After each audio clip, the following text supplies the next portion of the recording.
के समक्ष जो है विद्यासागर जी हैं। 2014-15 में इन्होंने जो है यहाँ संस्थान में अध्ययन किया था और पॉलिटिकल साइंस ऑप्शन में पढ़े थे।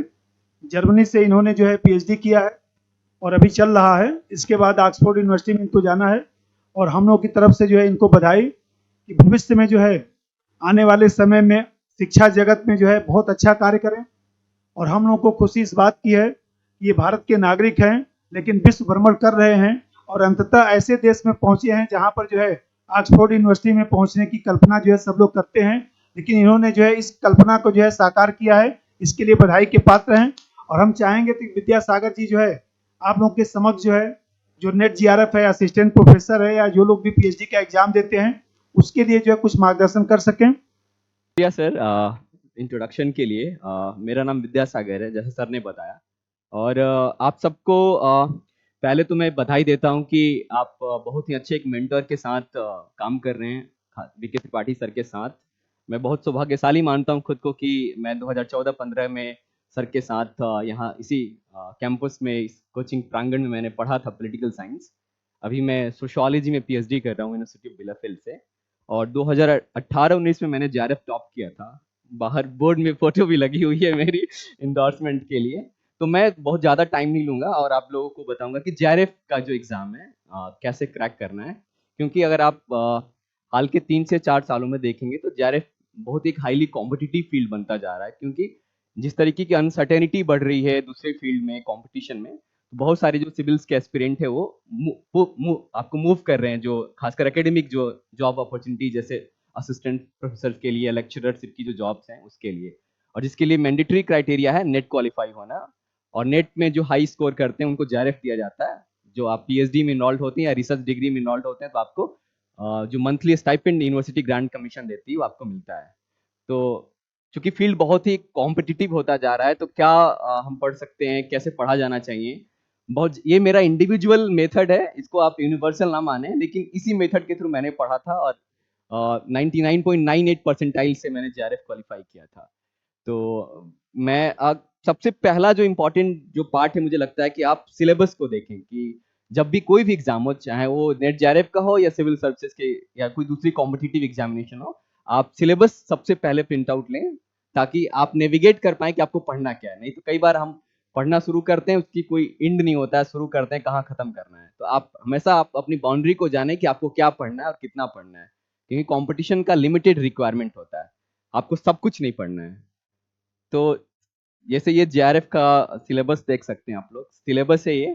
सिलेबस को प्रिंट आउट करिए, अपने डेस्क पे रखिए, अपने टेबल पे रखिए और उसके बाद देखिए कि कौन सा सेक्शन आपने कवर करना है, कौन सा नहीं करना है, कहाँ पे आप ज़्यादा स्ट्रांग है, कहाँ पे वीक है।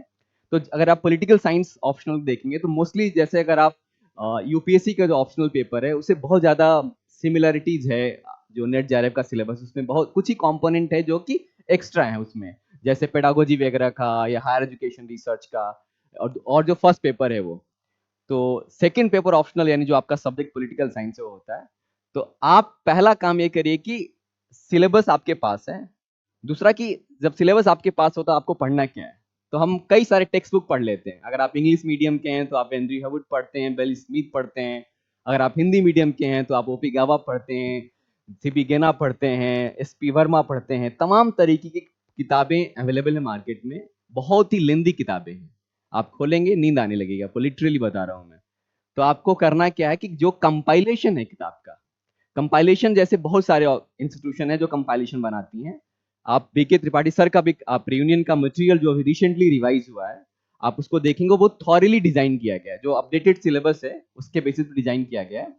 तो और बहुत ही वो उसको हिंदी में हम मतलब अंग्रेजी में बोलते हैं कोहेरेंट है काफी ज्यादा, यानी सारी जो चीजें एक जगह इकट्ठी करके आपको दी गई हैं। तो अगर आप 50 टेक्स्ट बुक अलग अलग पढ़ते हैं उससे बेहतर है कि एक टेक्स्ट बुक एक कंपाइलेशन पढ़िए जहां पे सारा फैक्ट और सारा कॉन्सेप्ट दिया गया है। तो चूंकि यूजीसी के एग्जाम का नेचर भी है, ये होता जा रहा है कि पहले कॉन्सेप्चुअल सवाल ज्यादा पूछे जाते थे, अब वो फैक्चुअल होता जा रहा है। फैक्ट्स बेस्ड क्रोनोलॉजी आपको बनानी है, आपको ईयर से मैच कराना है, बुक का ऑथर मैच कराना है। तो आप फैक्चुअल चीजों पे फोकस, क्योंकि पहला होता था कि आप कॉन्सेप्ट पढ़ते थे कि रॉल्स का न्याय का सिद्धांत क्या है और सॉवरेंटी की थियरी क्या है, कॉन्ट्रैक्ट थियरी क्या है, आप वो तमाम चीजें पढ़ते थे। लेकिन अभी वो चीजें नहीं है, अभी फैक्चुअल हो गया एग्जाम, तो आपको फैक्ट्स पे ज्यादा फोकस करना है। और वो फैक्ट कंपाइल किया गया जो रिसेंटली अपडेटेड कंपाइलेशन है रियूनियन आईएएस एकेडमी का, तो आप, तो आई स्ट्रांगली इनकरेज यू कि आप कंपाइलेशन को एक बार देखें।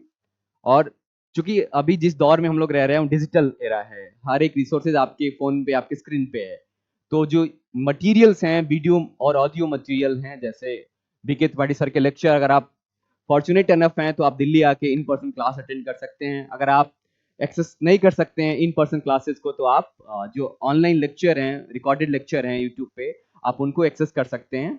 और जो भी डिफरेंट डिफरेंट जो यूनिट्स के अलग अलग लेक्चर बने हुए हैं, आप उन लेक्चर्स को सुन सकते हैं।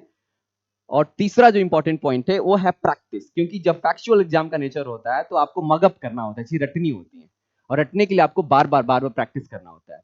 तो उसके लिए आपको जो प्रीवियस ईयर क्वेश्चन पेपर का कंपाइलेशन है, अगेन आप चाहे आप किसी दूसरे तीसरे ऑथर का या पब्लिशर का खरीद सकते हैं, बट वो ऑलरेडी अवेलेबल है रियूनियन आईएएस के कंपाइलेशन में। 20 सालों का पेपर बनाया गया है, उसका एनालिसिस भी बनाया गया है। तो आप फैक्चुअल जो क्वेश्चंस हैं और उसका जो एनालिसिस है, आप उसको प्रैक्टिस करिए।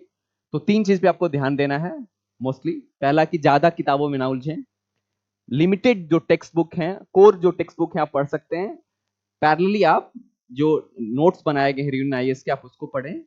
सेकंड, आप सिलेबस से बाहर चीज मना पढ़ें, क्योंकि अगर आप सिलेबस से बाहर पढ़ते हैं तो आपका टाइम वेस्ट होगा और उसका कोई रेलेवेंस नहीं एग्जाम से। तो आप हमेशा सिलेबस को देखिए कि आप जो पढ़ रहे हैं उसको ट्रैक करिए कि आप सही पढ़ रहे हैं या कुछ और पढ़ने लगे हैं।